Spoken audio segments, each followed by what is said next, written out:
Memória de Sherlock Holmes, Silver Blaze, Parte 2. Com certeza não, exclamou Holmes, decidido. Eu deixaria o nome na lista. O coronel inclinou-se. É um prazer ouvir a sua opinião, senhor. Poderá encontrar-nos na casa do pobre Stalker quando terminar o seu passeio. Então iremos juntos para Tavistock. Ele voltou junto com o inspetor, enquanto Holmes e eu caminhávamos lentamente pelo pântano. O sol começava a desaparecer por trás das estradarias de Mableton, e a vasta planície que se estendia diante de nós coloria-se de dourado, que se transformava em castanho avermelhado nos lugares onde as urzes e as sarças eram envolvidas pelo poente. Mas a beleza da paisagem parecia inexistente para o meu amigo, mergulhando em profunda meditação. É por aqui, Watson, disse finalmente. Podemos deixar um pouco de lado a questão de quem matou John Stalker e nos concentrarmos em descobrir que fim levou o cavalo.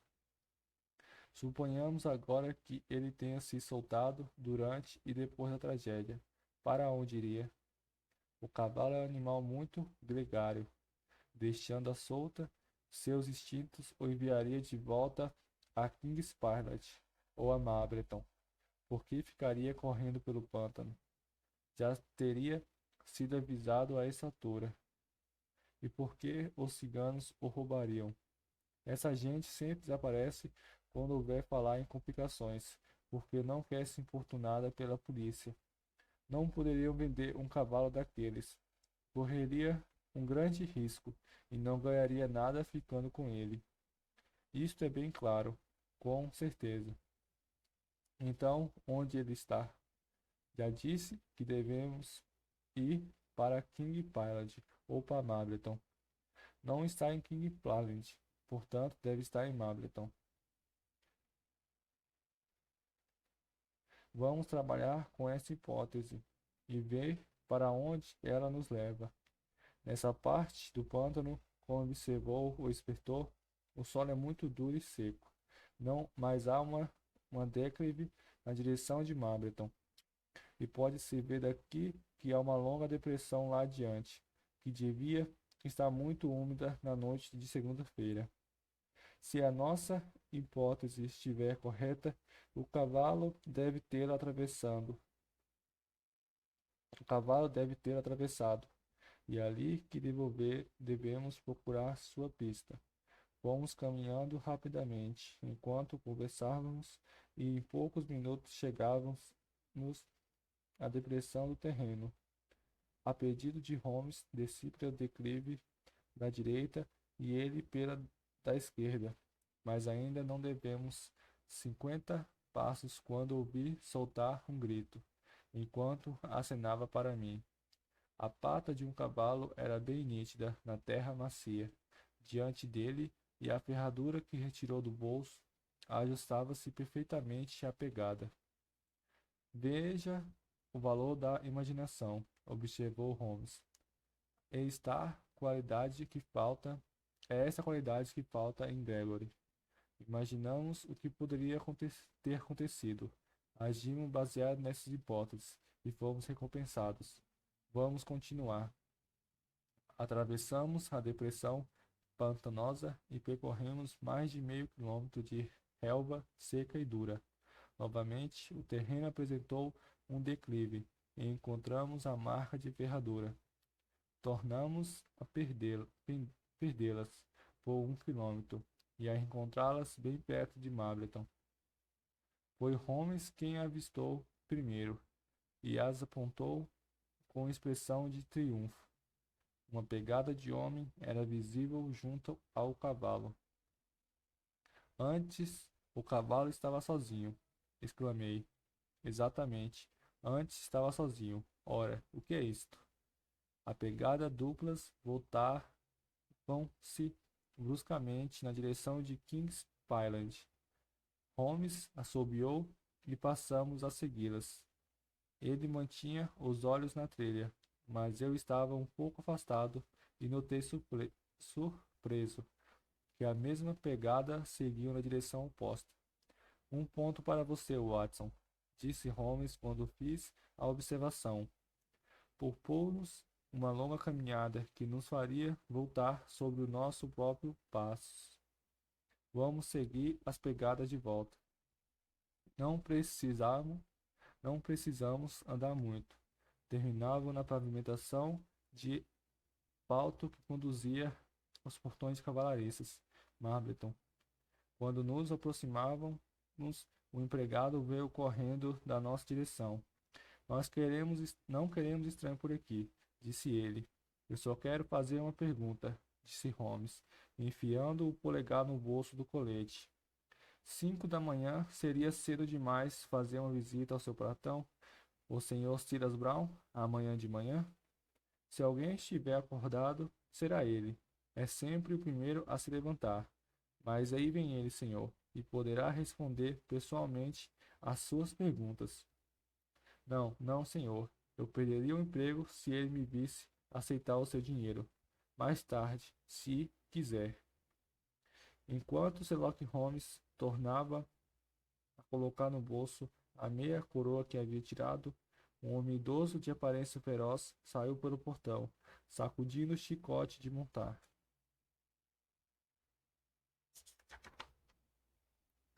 Que história é essa, Dawson?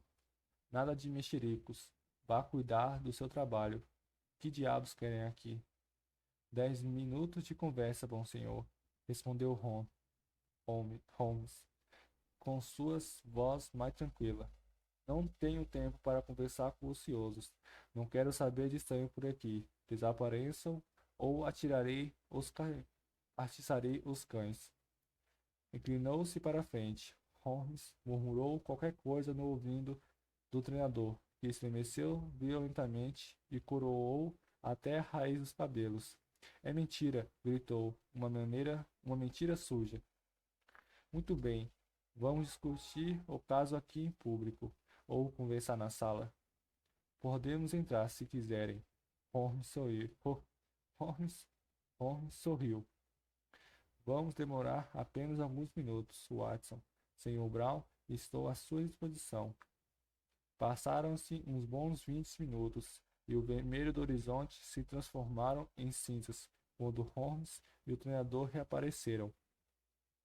Jamais vi mudança tão grande em tão pouco tempo como a exibida por Silas Brown.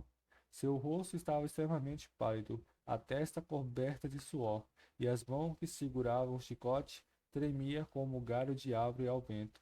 Suas maneiras agressivas haviam desaparecido, e ele se encolhia ao lado do meu amigo como um cão junto ao dono. Suas instruções serão cumpridas, todas elas, disse. Não podem haver erros, insistiu Holmes, olhando-o fixamente. O outro estremeceu ao perceber a ameaça nos olhos deles. Oh não, não haverá erros. Estará lá. Devo mudá-lo antes ou não? Holmes pensou um pouco e depois começou a rir. Não, não, ele disse. Vou escrever para você a respeito disso. Agora, nada de truques. Ou pode confiar em mim, pode confiar. Sim, acho que posso. Bem, terás minhas amanhã. Virando-se, ignorando a mão trêmula que o outro lhe estendia, partiu para King's Island. Poucas vezes encontrei um sujeito tão agressivo, covarde e falso quanto o Silas Brown, observou Holmes enquanto caminhávamos. Ele está com o cavalo? Tentou negar, mas descrevi com tanta exatidão a sua maneira de agir naquela manhã que ele se convenceu de que eu o estava observando. Você deve ter notado o formato peculiar, quadrado das pegadas, que coincide exatamente com a das botas deles. Com a das botas dele. Claro que nenhum subordinado ousaria fazer uma coisa dessas. Disse a ele que, como era seu hábito, foram o primeiro a se levantar e que notara um cavalo vangueando pelo pântano. Ele foi buscá-lo. Para sua surpresa, reconheceu pela marca branca na testa, da qual vem o nome do favorito, que a sorte colocara em suas mãos o único cavalo capaz de derrotar aquele em quem investira o seu dinheiro. Comentei que seu primeiro impulso fora levá-lo de volta a Kings Barnard, e que o demônio lhe havia sugerido sumir com o animal até depois da corrida, ocultando-o em Mableton. Depois que descrevi todos os seus detalhes, ele cedeu, pensando apenas em salvar a própria pele. Mas as cavalariças foram revistadas? Ora, o melhor treinador de cavalos como ele deve conhecer muitos truques. Mas não tenho medo de deixar o animal na mão dele, já que tem todo o interesse em prejudicá-lo. Meu caro amigo, ele o guardará como uma menina dos seus olhos. Sabe que sua única esperança de escapar é entregá-lo inclume. O coronel Ross não me pareceu o homem disposto a mostrar misericórdia em nenhuma situação. A questão não está nas mãos do coronel Ross. Sigo meus próprios métodos e revelo ou escondo o que eu quiser. É a vantagem de agir extraoficialmente. Não sei se observou, Watson, mas as minhas atitudes do coronel foram tanto ofensivas em relação a mim. Agora estou disposto a me divertir um pouco à custa dele. Não digo uma palavra a ele sobre o cavalo. Não sei, não sem a sua permissão, é claro. E este é um aspecto insignificante se comparado à questão de quem matou John Stalker. E pretende se dedicar ao assunto? Pelo contrário, voltaremos a Londres pelo trem noturno. Fiquei perplexo com as palavras do meu amigo. Estávamos em Devonshire havia poucas horas, e o fato de desistir de uma investigação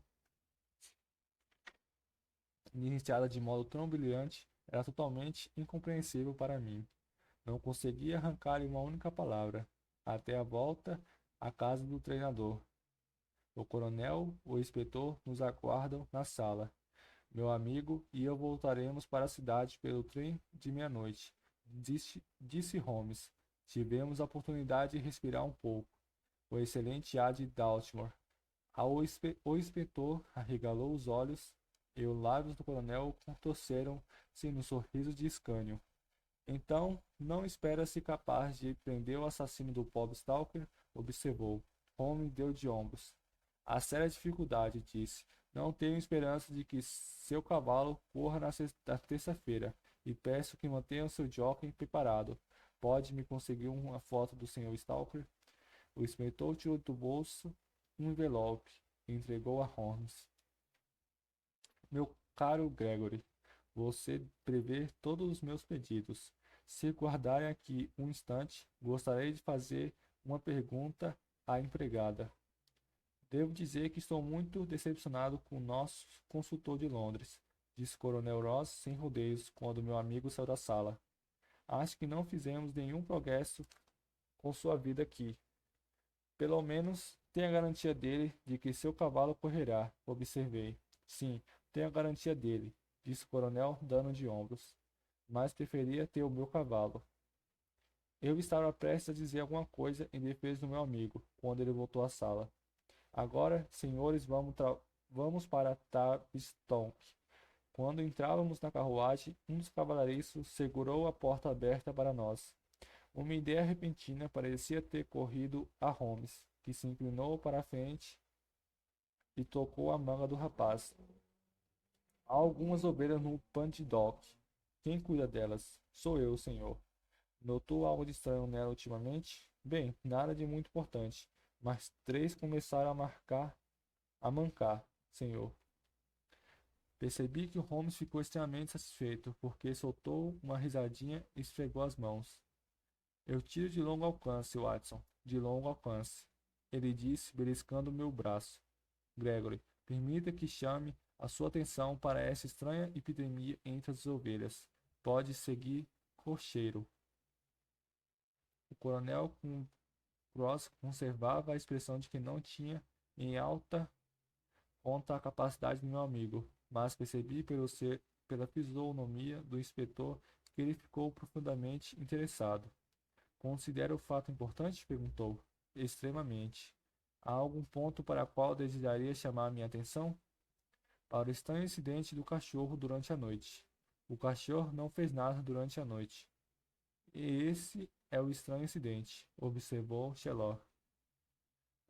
4 dias depois, Holmes e eu estávamos novamente no trem, a caminho de Winchester, para assistir às corridas da Copa Middlesex. O coronel nos encontrou no local marcado, diante da estação, e seguimos em sua carruagem para a pista de corrida, que ficara fora da cidade. Ele estava muito sério, e sua atitude era extremamente fria. Não tive notícia do meu cavalo, ele disse. Será capaz de reconhecê-lo quando ouvir? Perguntou Holmes. O coronel zangou-se. Estou no Tunf há 20 anos e nunca me fizera a pergunta mais absurda. Até uma criança reconhecia Silver Blaze, com a mancha branca na testa e a perna direita malhada. Como vão as apostas? Bem, isso que é estranho. Ontem seria possível obter 15 por 1, mas a quantia foi se reduzindo e hoje mal se consegue 3 por 1. Fez Holmes. Alguém soube de alguma coisa, é claro. Quando a carruagem se aproximar do palanque especial, olhei para o placar, a fim de verificar os pares. Dizia o seguinte: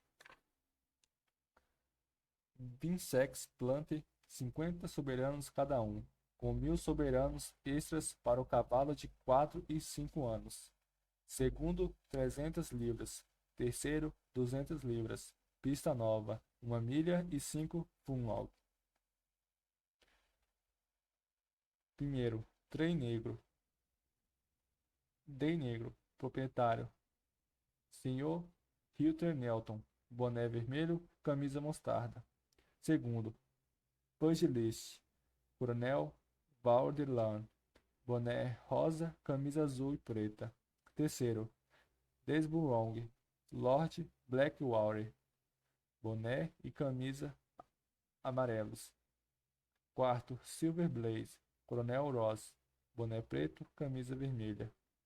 Quinto, Iris, duque de Balmoral, amarelo, com listas pretas. 8. Rasper, Lord Singlefold, boné roxo, camisa preta. Retiramos os outros cavalos e depositamos todas nossas esperanças na palavra, disse o coronel. Como Silver Blaze é o favorito, 5 a contra 4 Silver Blaze, gritou o alto-falante. 5 a 4 contra o Silver Blaze. 15 a 5 contra Desborough. 5 a 4 na raia. Lá estão os números, exclamei, e são 6. 6? Então meu cavalo está correndo, exclamou o coronel, muito agitado. Mas não vejo, minhas cores ainda não se desfilaram.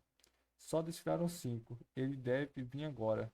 No momento que eu falava, um vigoroso cavalo baio saiu do recinto de pesagem e passou por nós, trazendo nas costas as conhecidas cores do coronel, vermelho e preto. Aquele não é meu cavalo, exclamou o proprietário. Aquele animal não tem um só fio branco no corpo. O que foi que fez, Sherlock Holmes? Bem, vamos ver como ele se sai, disse o meu amigo imperturbável. E ficou observando por alguns minutos com o meu binóculo. Ótimo, um excelente páreo, exclamou de repente. Lá vêm eles fazendo a curva. Da nossa carruagem podíamos vê-lo muito bem quando se aproximava da reta. Os 6 cavalos estavam tão próximos que um só tapete cobriria todos eles. Mas no meio do percurso, o amarelo do Aras Mableton começou a tomar a dianteira. Entretanto, antes de chegar ao ponto onde estávamos, Desborough perdeu o terreno e o cavalo do coronel adiantou-se, ultrapassou a marca da chegada com 6 copos de vantagens sobre o teu rival. Iris, do Duque Balmoral, chegou em terceiro, com grande atraso. Ganhei a corrida, de qualquer modo, exclamou o coronel, passando a mão nos olhos. Confessou que não entendeu nada. Não acha que está na hora de revelar o mistério, Sr. Holmes? Sem dúvida, coronel. Sabe de tudo. Saberá de tudo. Vamos todos dar uma espiada no cavalo. Aqui está ele, continuou. Quando encontrávamos no recinto de pesagem, onde só era permitido o ingresso dos proprietários e de seus amigos, basta lavar a cabeça e as pernas com álcool e encontrará o velho Silver Blaze de sempre. Estou abismado.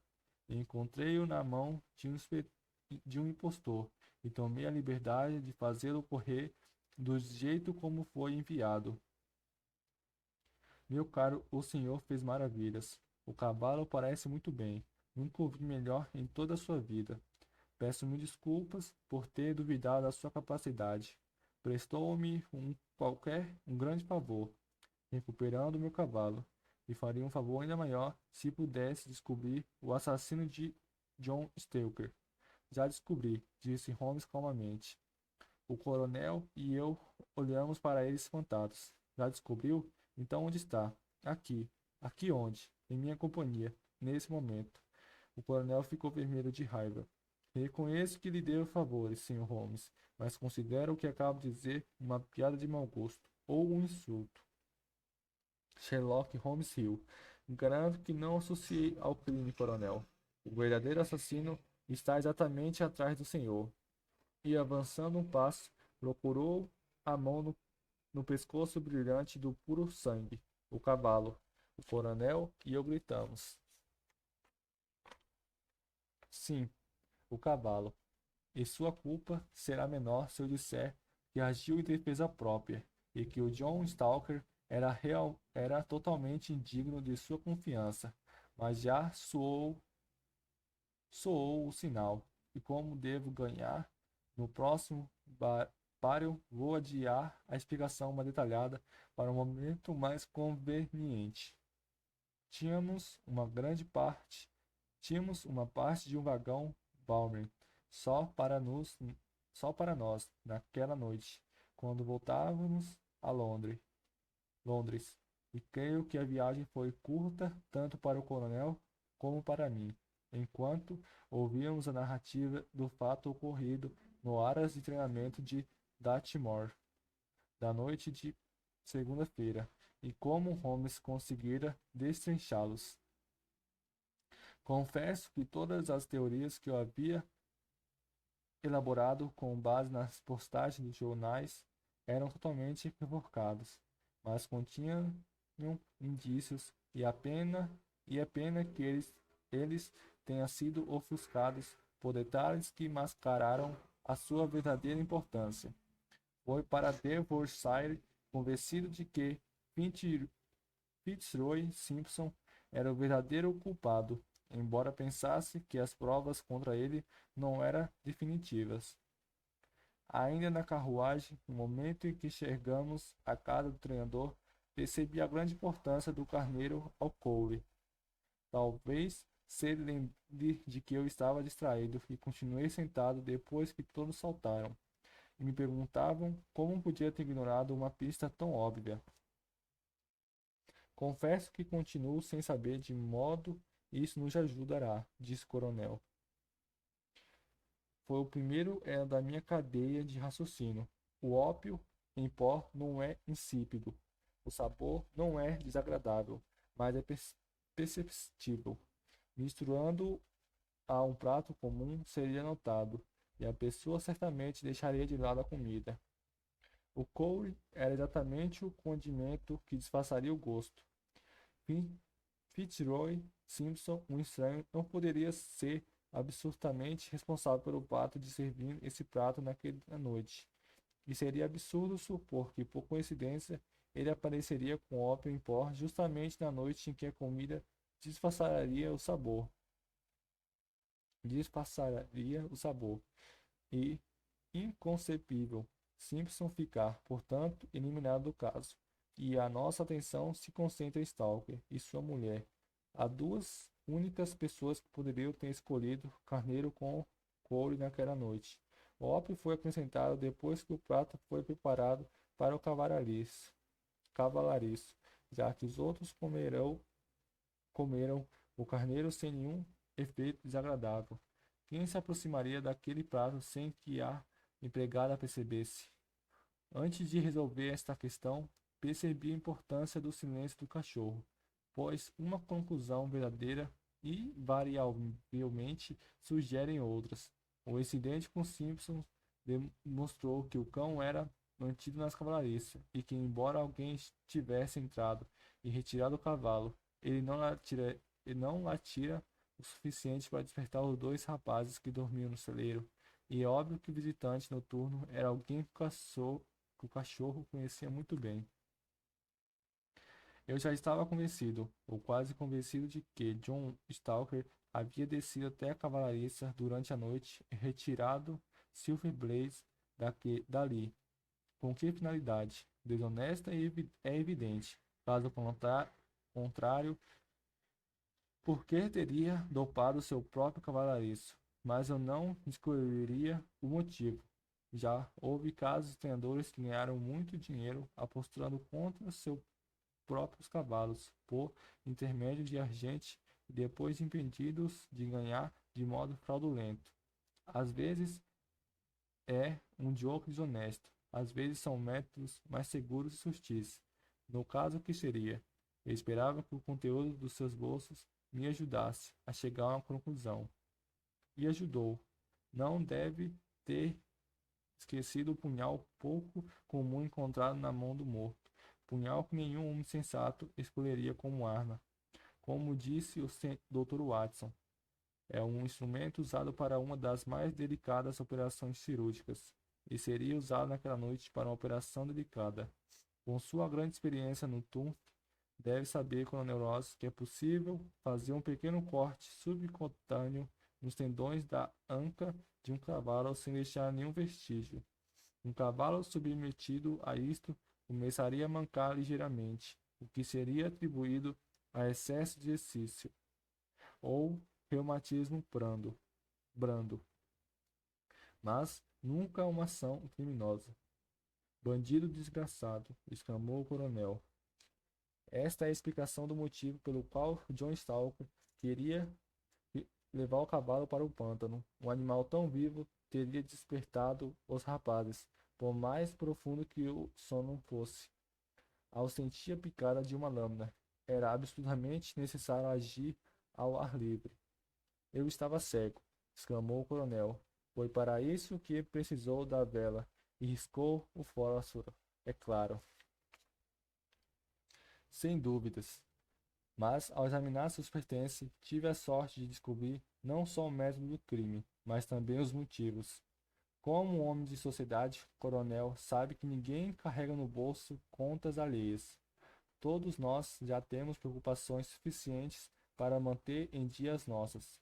Concluí imediatamente que Stalker vivia uma vida dupla e mantinha uma outra casa. A natureza de contra revelava que havia uma mulher na história e que ele gostava de coisas caras e que ela gostava de coisas caras. Por mais liberal que você seja com seus empregados, não espera que ele compre vestido de 25 guineas para suas mulheres. Interroguei a senhora Stalker em relação ao vestido, se ela o percebesse, e tendo me certificado que ela jamais o recebera, anotei o endereço da costureira, e achei que indo lá com uma foto de Stalker, eliminaria com facilidade o fictício Derbyshire. Daí em diante, tudo ficou fácil. Stalker havia conduzido o cavalo até uma depressão no terreno, onde a luz ficaria invisível.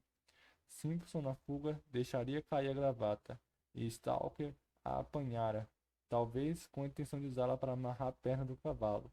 Na depressão, postou-se atrás do animal e riscou o fósforo, mas o cavalo, assustado pela claridade súbita e dotado do estranho instinto dos animais que sente quando algo os ameaça, soltou-se e sua ferradura de aço atingiu Stalker em cheio na testa.